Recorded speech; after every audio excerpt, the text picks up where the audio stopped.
There was a time I blamed myself for everything. His silence, her mood swings, the distance in the room no one ever acknowledged. I thought if I just worked harder, loved harder, it would all stop. That the storm wasn't around me, it was inside me. I told myself, maybe I'm too much. Maybe I'm not enough. That's what blame does. It doesn't always scream. Sometimes, it just whispers. And over time, you believe it. Hi, I'm Marley Rae, and this is House of Blame. Today we're unpacking the three faces of blame: the victim, the manipulator, and the spectator. Because we've all worn one. And the real question is, which one still fits? Face number one, the victim, blame as self-punishment. Blame, when it turns inward, becomes a cage. You carry the guilt like a keepsake. You apologize for things that never even hurt anyone. You ever been in a relationship where everything was your fault? Where you became the emotional janitor, sweeping up messes you didn't make? You think you're fixing it, but really, you're absorbing pain that wasn't meant for you. Because when you wear the victim mask too long, you stop seeing it as a mask. You think, maybe I really do ruin everything. Maybe I deserve this. And here's the truth. Blame gives people identity. Even if it's painful, it's familiar. And familiar feels safe, even when it's not. I used to think blaming myself was noble. That silence made me strong.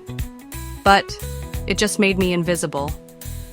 And here's the worst part. When you finally do speak up, they call you dramatic. Because you've been quiet for so long, they forgot your voice even mattered. Face number two, the manipulator. Blame as control.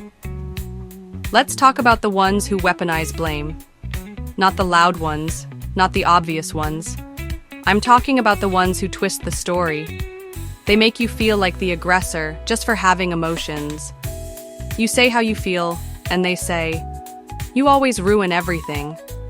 Why can't you just let it go? I was just joking." They don't yell. They reframe. They don't fight fair. They disappear until you feel crazy enough to apologize.